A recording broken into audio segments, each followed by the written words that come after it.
മകളെ, കുരുക്ഷേത്ര യുദ്ധത്തിൻ്റെ 14-ാം ദിവസം സംഭവബഹുലമായിരുന്നു.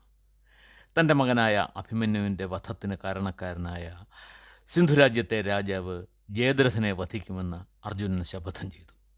ഈ ജയദ്രഥൻ മുമ്പ് പാണ്ഡവരുടെ വനവാസകാലത്ത് പാഞ്ചാലിയെ തട്ടിക്കൊണ്ടുപോകാൻ ശ്രമിച്ചതിൻ്റെ ഒരു വൈരാഗ്യം പാണ്ഡവർക്ക് ഉണ്ടായിരുന്നു. അയാളെ അന്ന് അപമാനിച്ചാണെങ്കിലും വിട്ടയച്ചത് അയാൾ പാണ്ഡവരുടെയും കൗരവരുടെയും ഏക സഹോദരിയായ ദുശ്ശളയുടെ ഭർത്താവായിരുന്നതിനാൽ കൂടി ആയിരുന്നു. പക്ഷേ അഭിമന്യുവിൻ്റെ മരണത്തിന് കാരണക്കാരൻ ഈ ജയദ്രഥനാണെന്നറിഞ്ഞപ്പോൾ മുതൽ പാർത്ഥനിൽ പ്രതികാരം ഉടലെടുത്തു. സൂര്യാസ്തമയത്തിന് മുൻപ് അയാളെ വധിക്കുമെന്ന് ശപഥം ചെയ്യുകയും ചെയ്തു. അർജുനനെ സഹായിക്കാൻ ഭീമനും സാത്യകിയും എത്തിച്ചേർത്തിട്ടുണ്ട്. യുധിഷ്ഠിരൻ്റെ ആജ്ഞപ്രകാരം പുറപ്പെട്ട സാത്യകിക്കും ഭീമസേനനും അതികഠിനമായ യുദ്ധം ചെയ്യേണ്ടി വന്നു. കർണൻ പലതവണ ഇവരുടെ മുന്നിൽ നിന്നും പരാജയപ്പെട്ട് യുദ്ധഭൂമിയിൽ നിന്നും ഓടി രക്ഷപ്പെട്ടു. ഇവർ ഇരുവരും അർജുനൻ്റെ അടുത്തേക്ക് ചെല്ലുമ്പോൾ അർജുനനോട് യുദ്ധം ചെയ്ത് കർണനും അശ്വത്ഥാമാവും പിന്തിരിഞ്ഞ് രക്ഷപ്പെടുകയായിരുന്നു. ഇത്രയും കേട്ടപ്പോൾ ധൃതരാഷ്ട്രർ ചോദിച്ചു, സഞ്ജയ, എൻ്റെ പക്ഷത്തെ ധാരാളം സൈനികർ മരിച്ചു അല്ലേ? എൻ്റെ കഷ്ടകാലം എന്ന് പറഞ്ഞാൽ മതിയല്ലോ. എൻ്റെ മക്കൾ ഒളിപ്പിച്ചു നിർത്തിയ ജയദ്രഥൻ ഇപ്പോഴും ജീവിച്ചിരിപ്പുണ്ടോ? നമ്മുടെ സൈന്യത്തിന് ഏറ്റവും വലിയ നാശമുണ്ടാക്കിയത് സാത്യകിയാണല്ലേ? അയാളുടെ യുദ്ധത്തെക്കുറിച്ച് പറഞ്ഞു തരൂ. സഞ്ജയൻ പറഞ്ഞു, മഹാരാജാവേ, രഥത്തിലിരുന്ന് ഗർജിച്ചുകൊണ്ട് മുന്നേറിയ സാത്യകിയെ തടയാൻ അങ്ങയുടെ സൈന്യത്തിലെ മഹാരഥന്മാർക്ക് പോലും കഴിഞ്ഞില്ല. അജയ്യനായി മുന്നേറിയ സാത്യകിയെ അലംബുഷൻ എന്ന രാജാവ് തടഞ്ഞു. അവർ തമ്മിൽ അതിഘോരമായ യുദ്ധം നടന്നു. ഇരുവരുടെയും പടയാളികൾ പോലും ആ യുദ്ധം നോക്കി നിന്നു. അലംബുഷൻ പ്രയോഗിച്ച ബാണങ്ങളെയെല്ലാം സാത്യകി അന്തരീക്ഷത്തിൽ വെച്ച് തന്നെ ഭേദിച്ചു. ഒരു ഘട്ടത്തിൽ അലംബുഷൻ്റെ ശരങ്ങളേറ്റ് സാത്യകിയുടെ പടച്ചട്ട തകർന്നുപോയി. ശരീരത്തിൽ മുറിവുകൾ ഉണ്ടാവുകയും ചെയ്തു. കുതിരകളും പരുക്കേറ്റ് കഷ്ടപ്പെട്ടു. തൊട്ടുപിന്നാലെ സാത്യകി അലംബുഷൻ്റെ കുതിരകളെയും സാരഥിയെയും വധിച്ചു. സാത്യകിയുടെ അടുത്ത ശരമേറ്റ് അലംബുഷനും കാലപുരിയിലേക്ക് പോയി. ഉടൻ തന്നെ തൃഗർത്തത്തിലെ വീരന്മാരായ മഹാരഥന്മാർ സാത്യകിയെ വളഞ്ഞു. അവർ സാത്യകിക്ക് ചുറ്റും നിന്ന് ഒന്നിച്ച് ശരങ്ങൾ വർഷിക്കുവാൻ തുടങ്ങി. അവരുടെ നടുവിൽ നിന്നുകൊണ്ട് സാത്യകി ഒറ്റയ്ക്ക് യുദ്ധം ചെയ്തു. അയാളുടെ യുദ്ധസാമർഥ്യം കണ്ട് 50ഓളം വരുന്ന തൃഗർത്തത്തിലെ രാജകുമാരന്മാർ പിന്തിരിഞ്ഞു. തുടർന്ന് ശൂരസേനന്മാരും കലിംഗയോദ്ധാക്കളും സാത്യകിയോട് ഏറ്റുമുട്ടി. എല്ലാവരെയും ഒറ്റയ്ക്ക് തുരത്തിക്കൊണ്ട് സാത്യകി കൃഷ്ണാർജുനന്മാരുടെ അടുത്ത് എത്തി. സാത്യകി വന്നെത്തിയ വിവരം കൃഷ്ണൻ പാർത്ഥനോട് പറഞ്ഞു. അപ്പോൾ അയാൾ പറഞ്ഞു, കൃഷ്ണ, സാത്യകി ഇവിടേക്ക് പോകുന്നത് എന്നെ ഭയപ്പെടുത്തുന്നു. ഇയാളുടെ സംരക്ഷണയിലായിരുന്ന യുധിഷ്ഠിര മഹാരാജാവിൻ്റെ സ്ഥിതി എന്തായിരിക്കും? അദ്ദേഹം ഇപ്പോൾ ജീവിച്ചിരിപ്പുണ്ടോ എന്ന് പോലും ഞാൻ സംശയിക്കുന്നു. ഇയാൾ മൂലം ആചാര്യന് ജ്യേഷ്ഠനെ സ്വതന്ത്രമായി കിട്ടി. അദ്ദേഹത്തിൻ്റെ അവസ്ഥ എന്തായിരിക്കും? സാത്യകി നോക്കൂ, അയാൾ അവശനാണ്. സാരഥിയും കുതിരകളും ക്ഷീണിതരായിരിക്കുന്നു. ഇയാളിവിടെ എന്തു ചെയ്യാൻ? അതാ ഭൂരിസ്രവസ് സൈന്യത്തോടെ സാത്യകിയുടെ നേരെ പോകുന്നു. അയാളാണെങ്കിൽ ഊർജ്ജസ്വലനുമാണ്. ഈ നിലയിൽ സാത്യകി എങ്ങനെ ഇയാളെ നേരിടും? ആചാര്യൻ്റെ പ്രതിജ്ഞയെ ഭയക്കാതെ സാത്യകിയെ ഇവിടേക്ക് പറഞ്ഞുവിട്ട ധർമ്മജൻ വലിയ ബുദ്ധിശൂന്യതയാണ് കാണിച്ചത്. സഞ്ജയൻ പറഞ്ഞു, രാജാവേ, ഭൂരിസ്രവസ് സാത്യകിയെ തടഞ്ഞുകൊണ്ട് പറഞ്ഞു, ഇന്ന് എൻ്റെ അഭിലാഷം നടപ്പാവുകയാണ്. നീ ഈ യുദ്ധഭൂമിയിൽ നിന്നും പിന്തിരിഞ്ഞോടിയില്ലെങ്കിൽ ജീവനോടെ തിരികെ പോകാൻ നിനക്കാവില്ല. സാത്യകി പറഞ്ഞു, നിന്റെ ഈ വിഡ്ഢിത്തം കേട്ടിട്ട് എനിക്ക് ചിരിക്കാനാണ് തോന്നുന്നത്. നിന്നെ വധിക്കുക എന്നത് എൻ്റെ ചിരാഭിലാഷമാണ്. നിന്നെ കൊല്ലാതെ ഞാൻ ഈ കുരുക്ഷേത്രം വിടുകയില്ല.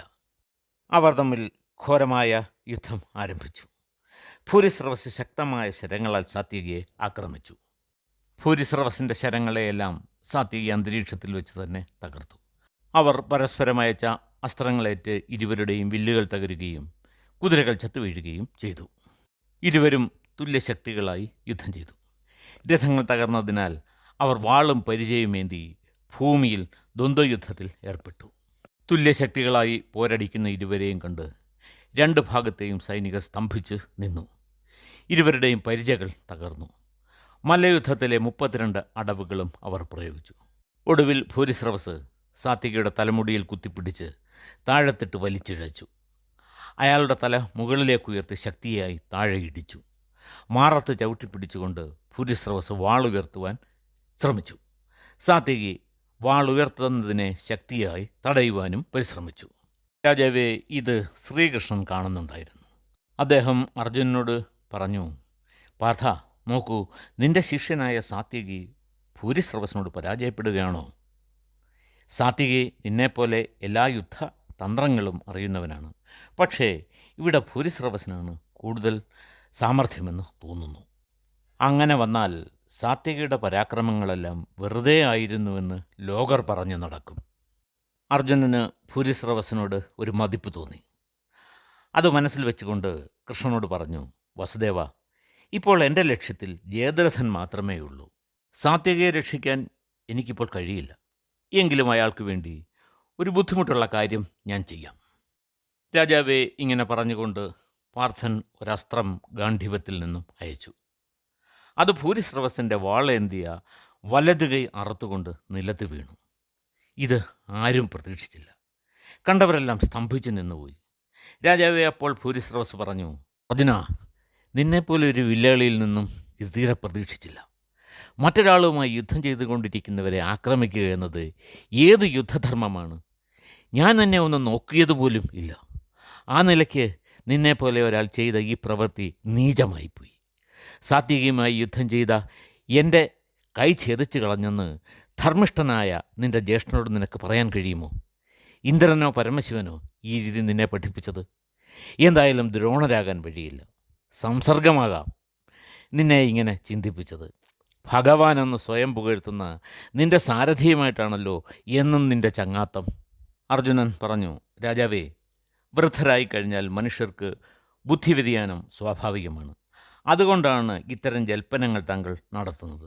ശ്രീകൃഷ്ണനെ താങ്കൾക്കറിയാമല്ലോ. നീതിയല്ലാത്തതൊന്നും അദ്ദേഹം പ്രോത്സാഹിപ്പിക്കില്ല.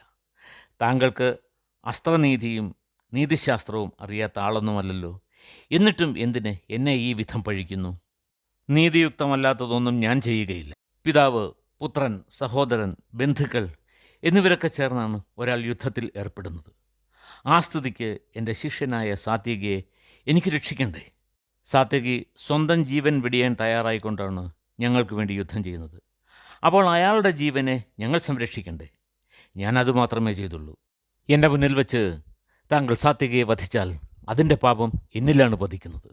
ധർമ്മിഷ്ഠനായ യുധിഷ്ഠിര മഹാരാജാവിന് അത് മനസ്സിലാകും. എന്നിട്ടും ഞാൻ താങ്കളെ ചതിച്ചു എന്ന് പറയുന്നത് ബുദ്ധിഭ്രമം കൊണ്ട് മാത്രമാണ്. സമുദ്രം പോലെ പരന്നു കിടക്കുന്ന ഈ സൈന്യത്തിൻ്റെ നടുക്ക് നിന്ന് ഒറ്റയ്ക്കൊറ്റയ്ക്ക് മാത്രം യുദ്ധം ചെയ്യണമെന്ന് പറയുന്നത് ഏത് യുദ്ധനീതിയാണ്? രാജാവേ, പാർത്ഥൻ്റെ ഈ വാക്കുകൾ കേട്ട് ഭൂരിശ്രവസ് ഉപവാസമനുഷ്ഠിക്കുവാൻ തീരുമാനിച്ചു. അതിനായി ഇടം കൈകൊണ്ട് ശരങ്ങളാൽ ഒരു ഇരിപ്പിടം ഒരുക്കി. അതിലിരുന്നു കൊണ്ട് പ്രാണനെ വായുവിലും കണ്ണുകളെ സൂര്യനിലും മനസ്സിനെ പരബ്രഹ്മത്തിലും ഊന്നി നിർത്തിക്കൊണ്ട് ബ്രഹ്മലോകപ്രാപ്തിക്ക് വേണ്ടി അവിടെ ഇരുന്നു. കാഴ്ചക്കാരെല്ലാം ശ്രീകൃഷ്ണനെയും അർജുനനെയും നിന്ദിച്ചു സംസാരിച്ചു. അർജുനൻ ഭൂരിശ്രവസിനെ നോക്കിക്കൊണ്ട് ശാന്തനായി പറഞ്ഞു, മഹാത്മൻ, ധർമ്മത്തിൻ്റെ രഹസ്യമറിയാതെ അങ്ങാരെയും പഴിക്കരുത്. സാത്വികയെ വധിക്കാൻ ആയുധമുയർത്തിയ താങ്കളുടെ കൈ ഞാൻ എയ്തു വീഴ്ത്തിയതിൽ ഒരധർമ്മവുമില്ല. ബാല്യം കഴിഞ്ഞിട്ടില്ലാത്ത അഭിമന്യുവിനെ നിങ്ങളെല്ലാവരും ചേർന്ന് ചതിവിൽ വധിക്കുമ്പോൾ അവൻ്റെ കയ്യിൽ ഒരായുധം പോലും ഇല്ലായിരുന്നു. അവൻ്റെ മാർച്ചട്ട പൊട്ടിത്തകർന്നിരുന്നു. അപ്പോഴൊന്നും നിങ്ങൾക്ക് തോന്നാത്ത യുദ്ധനീതി നിങ്ങളുടെ കാര്യം വന്നപ്പോൾ വിപരീതമായോ? അവിടെ ഇല്ലാത്ത എന്തധർമ്മമാണ് ഇവിടെ ഉണ്ടായത്? ഇത് കേട്ട് ഭൂരിശ്രവസ് നിശബ്ദനായി മുഖം കുമ്പിട്ട് ഇരുന്നു. ആ സമയത്ത് സാത്യകി വാളുയർത്തിക്കൊണ്ട് ഭൂരിശ്രവസിന് നേരെ പാഞ്ഞു ചെന്നു. ശ്രീകൃഷ്ണനും അർജുനനും ഭീമനും കർണനും കൃപരും അശ്വത്ഥാമാവും ഒക്കെ ശബ്ദമുയർത്തി വിലക്കിയെങ്കിലും സാത്യകി അതൊന്നും വകവയ്ക്കാതെ വാളുയർത്തി ഭൂരിശ്രവസിൻ്റെ ശിരസ് ഛേദിച്ചു. എല്ലാ കൗരവരെയും നോക്കിക്കൊണ്ട് അയാൾ പറഞ്ഞു, ഹേ നീചരായ കൗരവരെ, ധർമ്മത്തിൻ്റെ പേരിൽ ഭൂരിശ്രവസിനെ വധിക്കുന്നതിൽ നിന്ന് എന്നെ തടഞ്ഞ നിങ്ങൾക്ക് ഇത് പറയാൻ എന്തവകാശം? നീചന്മാരായ നിങ്ങളെല്ലാവരും ചേർന്ന് നിരായുധനായ അഭിമന്യുവിനെ ചുറ്റും കൂടി നിന്ന് വധിക്കുമ്പോൾ എവിടെ പോയിരുന്നു നിങ്ങളുടെ നീതിബോധം? അവിടെ നിങ്ങൾക്ക് അത് നീതി, ഇവിടെ നിങ്ങൾക്ക് ഇത് നീതി. എന്നെ ഈ യുദ്ധഭൂമിയിലിട്ട് വലിച്ചിഴച്ചിട്ട് ശരീരമാകെ കൈകാലുകളാൽ മർദ്ദിച്ചവൻ ഏത് മഹർഷിയായ ആണെങ്കിലും അയാളെ വധിച്ചിരിക്കും. അതെൻ്റെ പ്രതിജ്ഞയാണ്. സാത്വികി ഇങ്ങനെയൊക്കെ പറഞ്ഞിട്ടും കൗരവപക്ഷത്തുള്ളവർ നിശബ്ദരായി നിന്നതേയുള്ളൂ. ഭൂരിശ്രവസിനോട് സാത്വിക ചെയ്തത് ആർക്കും ഇഷ്ടമായില്ല. ആയുധമേന്തേണ്ട കൈ നഷ്ടപ്പെട്ട് യുദ്ധവും ഉപേക്ഷിച്ച് മരിക്കും വരെ ഉപവസിക്കുവാൻ തീരുമാനിച്ച ഭൂരിശ്രവസിനെ സാത്യകി വധിച്ചതിൽ ഗുരുവായ അർജുനന് പോലും നല്ല അഭിപ്രായം ആയിരുന്നില്ല. ഈ കഥയുടെ ബാക്കി ഭാഗം നമുക്ക് അടുത്ത ദിവസം കേൾക്കാം.